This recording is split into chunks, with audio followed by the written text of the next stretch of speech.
Bonjour messieurs. Bonjour. Là, Vincent. Boum. Ah, la merveille. Ça c'est énorme. Pas beau ça, de la truffe blanche, hein, du Piémont. Belle. Tiens, sans ça.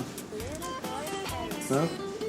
Gourmet réputé et défenseur de la bonne cuisine et des bons produits qui vont avec, Vincent Ferniaud, journaliste gastronomique, nous ouvre les portes de son appartement du 16e arrondissement de Paris.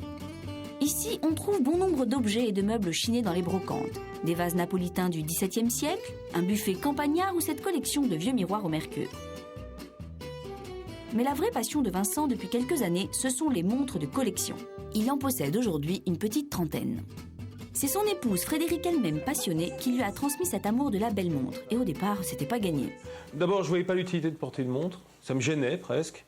Et quand elle me parlait de montre, je disais oui, d'accord. Enfin, ça m'intéressait pas du tout. Puis, bon. Non, je lui en ai offert une pour notre anniversaire de mariage. Et puis ça a continué. Il a vu que j'adorais ça. Donc, quand il aime quelque chose, c'est à fond. Donc il étudie le système, le mouvement, l'histoire, l'historique de tout. Souvent, les collectionneurs, les amateurs sont souvent un peu seuls dans leur passion. Et là, au moins, on peut communiquer. Mais la passion de Vincent, c'est elle, un chronographe à mouvement mécanique à 3 cadrans dont la fabrication a été lancée en 1957. Baptisé Speedmaster, il en existe aujourd'hui plus de 70 modèles. Les préférés de Vincent sont celles spécialement éditées pour les missions spatiales de la NASA. C'est une montre qui a été faite en même temps que celle de Armstrong et de Aldrin, au moment où ils ont été sur la Lune. Donc 69, pour moi, c'était le point de départ, puisque tout mon amour du Speedmaster est lié à la conquête spatiale.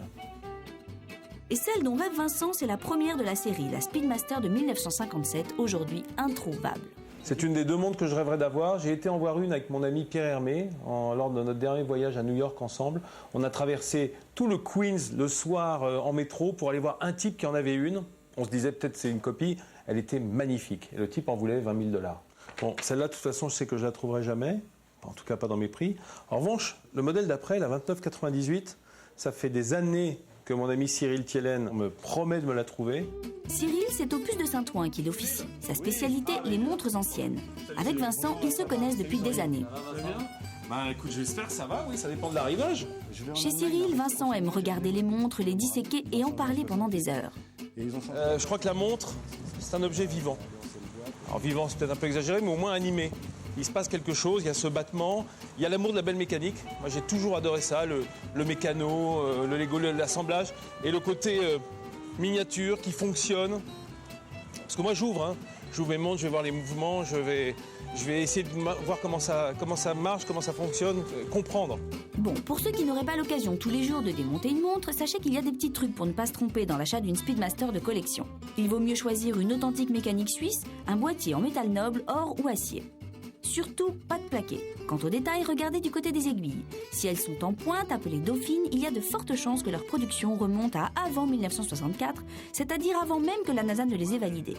La boîte actuelle, qui est des années 80, en fait, elle est très différente. Cyril est en train de montrer à Vincent un modèle pré-Moon, c'est-à-dire antérieur à 1969. C'est une Speedmaster 105003. Alors moi, ce que je cherche, tu le sais bien, c'est la même, même fond, mais globalement, les aiguilles d'avant, c'est-à-dire des aiguilles en épée, des aiguilles qui sont appelées des aiguilles dauphines, qui sont pointues.